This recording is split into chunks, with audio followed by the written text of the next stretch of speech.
Big Al's Rant with Cayden McFarland, powered by Jack Cassee Ford. And our final rant for 2016. Boy, That's how amazing. Time flies. Merry Christmas, Merry everyone. Christmas. How about Get that? ready for a Happy New Year Yeah. the following week. We are at halftime. Chiefs and Denver from Arrowhead, and the NFL season is winding down as well. It is. So is the college football season, right? We got the Alamo Bowl this week. Right. TU winning its bowl game last week. OU next week. We got OSU and Colorado in the Alamo Bowl in San Antonio this week. OSU looking for another 10-win season. This is one of the better bowl games out there. We'll talk later about bowl games and how the status has changed now with the playoff. But, I mean, outside of the playoff, this is one of the more intriguing matchups. It's interesting that, Colorado's the former Big 8, Big 12 opponent. They haven't been good in a really long time, but they are good now, and they're actually a slight favorite in this ball game. You see Colorado worthy of being a slight favorite in this game? It's tough to tell because I saw Colorado play a couple of times. Right. And they didn't really float my boat. Yes, against UCLA. UCLA, it was a horrible game. But I had a chance to talk to Coach McIntyre on our radio show. Yeah. And, the point was that, it was a bad game. There were a lot of penalties, but we still found a way to win, whereas before we would have found a way to lose. Sure. So from that standpoint, you get over and you take the small steps to get there. And, Colorado has a good defense. Is it good enough to handle Rudolph and Washington? And they're stout up front. Right, they're probably stout up more front. so than anybody OSU's seen in Big 12 Do play. they put heat on Rudolph, or do they concentrate on stopping the run that really isn't that great anyway, or do they have to double team Washington? You can't really do that Can't to a take away great degree. everything, Yes. So probably have to get pressure with 4 if they're going to have any sort of success. And I do think they're probably capable. I'm giving OSU the edge. I've said kind of from the start, I expect OSU to win this ball game, mostly because for Colorado, they were so bad for really like the last 10 years. I find it hard to believe that after 10 years of really bad football, suddenly they're ready to beat a team like OSU that's been here and done that. They won the Alamo Bowl 6 years ago. They were in the Sugar Bowl last year. Mason Rudolph, all the playmakers on offense. I just like OSU a little bit better. I totally understand that. But I think you can look at it the other way as well. Do you get spoiled going to bowls? Does it become old hat Who going wants to bowls? to be there? Colorado hasn't been to a bowl in 100, obviously not 100 years, but you know what I'm saying. Almost a decade, yeah. So, these kids are going to take it more seriously, It's a big deal. mentally, perhaps, which is just as big a deal. And I think one of the reasons Colorado is better because they're thinking differently. They've got a different mindset now. Does OSU? We saw the worst in OSU when they lost to Central Michigan, and we've seen the best. Unbelievable now. After seeing Central Michigan against Tulsa in the bowl game. Well, Tulsa made Central Michigan look like they were playing in slow motion. Absolutely. How in the world did those guys? I know some OSU fans take exception with the term they beat them, but how was it even a fourth quarter game? Exactly. Why? How does that call even make a difference? It shouldn't have. I don't get that, but OSU did play better as the year went on, obviously. So, I think you're right. I think this is going to be one of the better bowl games, and it's always a great sight. The Alamo Bowl is awesome. Yeah. I know for it not being – do you call the Alamo Bowl a mid-major bowl? Where do you put the Alamo Bowl? It's good. It's one of the Is it a 10 or 11 best game? bowls. There you go. This is the 6A2 state championship right here. No, I love the Alamo Bowl. I went down in 2010, and they have that pep rally, right along the river, and the city support's pretty good. They've elevated. They pay out more than they used to, so they've jumped in terms of pecking. Obviously, second best Big 12 bowl game now. So it's a good one. It's a really good one. They've had some good games. And it's a great atmosphere to have fans go down. So it'll be well attended, as we know. I don't know if the Colorado fans want to get away from the ski slopes, but it's a good point. You can't I had ski not in thought of that, but they should be fired up. Yeah, as fired up as Colorado football fans can get. Interesting story, and Mike McIntyre. Yeah. This is how old I am. You are old. Get a load of this guy. I covered Mike McIntyre when he was playing high school football in Nashville. Wow. What school was that? Brentwood Academy. Brentwood Academy in Nashville. Yeah. His dad was the head coach of Vanderbilt. Uh-huh.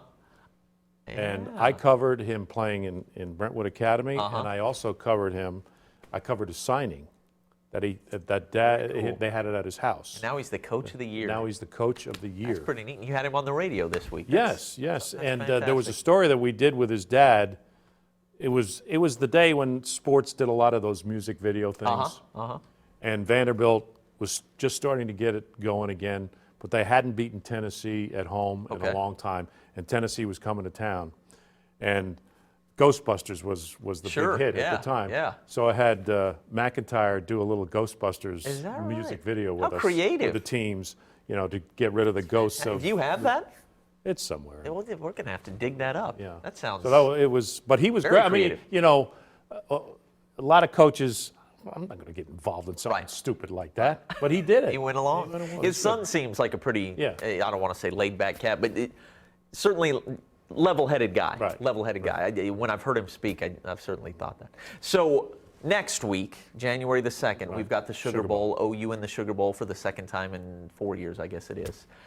Went really well back in 2013, January of 2014. Yes. Trevor Was Knight that the game that Saban claimed that his team really didn't? That's what he didn't said. Play hard because that's wasn't what he part said. of the There's playoffs. some video from it. Here's Auburn this year. Right. That other team from Alabama, that would be Auburn. Look, the more I look at this game, the more I feel like Auburn's got a really good chance to win it because that front four is special, and I just don't think OU has seen a front four anything like it since they played Ohio State, and we know what happened when they played Ohio State. OU has its hands full in this matchup, Can you believe a Gus Malzahn team is 112th in the nation in passing? Yeah, they run like crazy. But who would have thunk it? Right, when he was at Gus Tulsa Malzahn was not hired at Auburn to run it a lot. But once they got used to it, the Bo Jacksons of the world love it.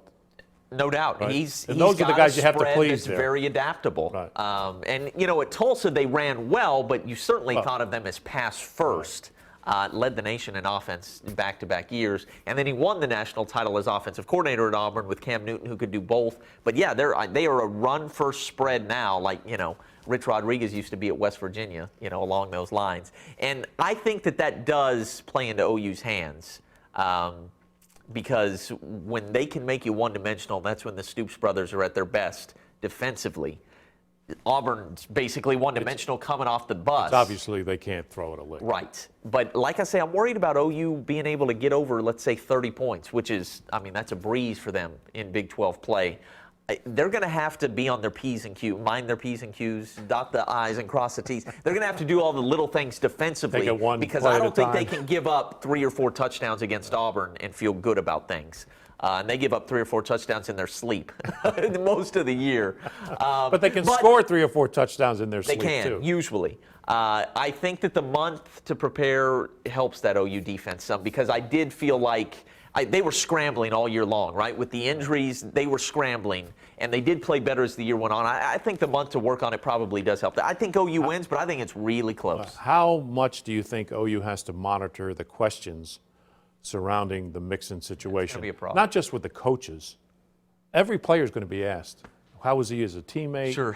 Do you agree with this? Are you asking how I feel about it? Because I'm dreading this already. I mean, the players, I don't know about the players, but for me, this has almost ruined my Sugar Bowl trip already. But I'm with you. This is going to loom, and it's one of those things where in hindsight we may look back and say, you know what?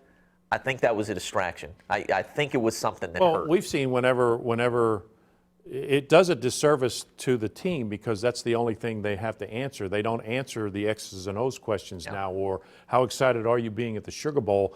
That's not an accepted storyline now. And we may have already asked the questions here in Oklahoma, but the questions have not been asked by the national media types. Sure.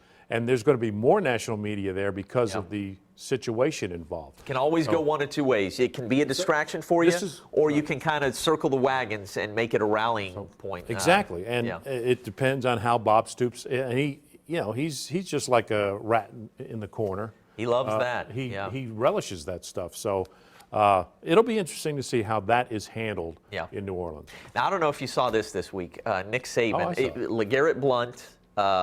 And Christian McCaffrey are not going to – LeGarrette Blount, I'm sorry, Fournette. That's okay. Leonard Fournette for LSU and Christian McCaffrey are not going to play in the bowl games, making a business decision, getting their minds and bodies ready for the NFL.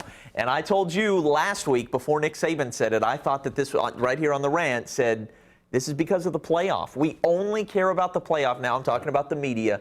Every other bowl game is second tier or worse. And that filters down. That's exactly what Nick Saban said. You guys only care about the playoffs, so these kids, it affects them. So they're not playing in the play. I mean, your thoughts? You agree with Saban there? It was funny because Cayden texted me. He said, "See, Saban agrees with me," and I said, "I'm so." I texted back, "I'm sorry." I'm sorry. No, to a certain extent. Yeah. Do you lament that? Do you think that now we have to expand the playoff because that's the case? Yes. 8, 16. What's perfect for you? Well. What's perfect? 128? No, what's perfect is 8 for me. Really? Okay.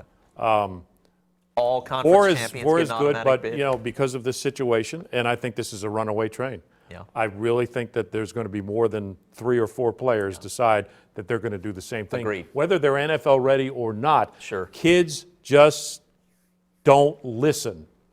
They've got a mind of their own, or they they hear what they want to hear. And we see it over and over again. We see it in the NBA. How many college basketball players left school, think they were NBA ready, and now they're playing in Turkey? Sure, yeah, or not at all. Yeah.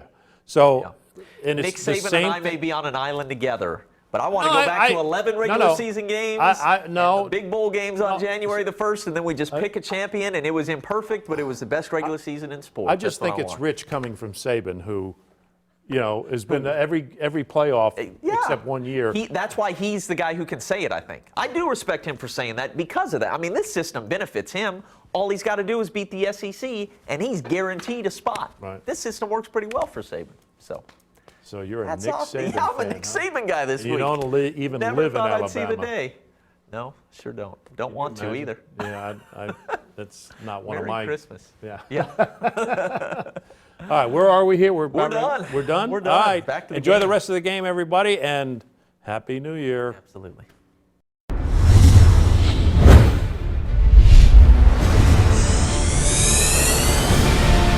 Big Al's Rant with Cayden McFarland, powered by Jack Casey Ford.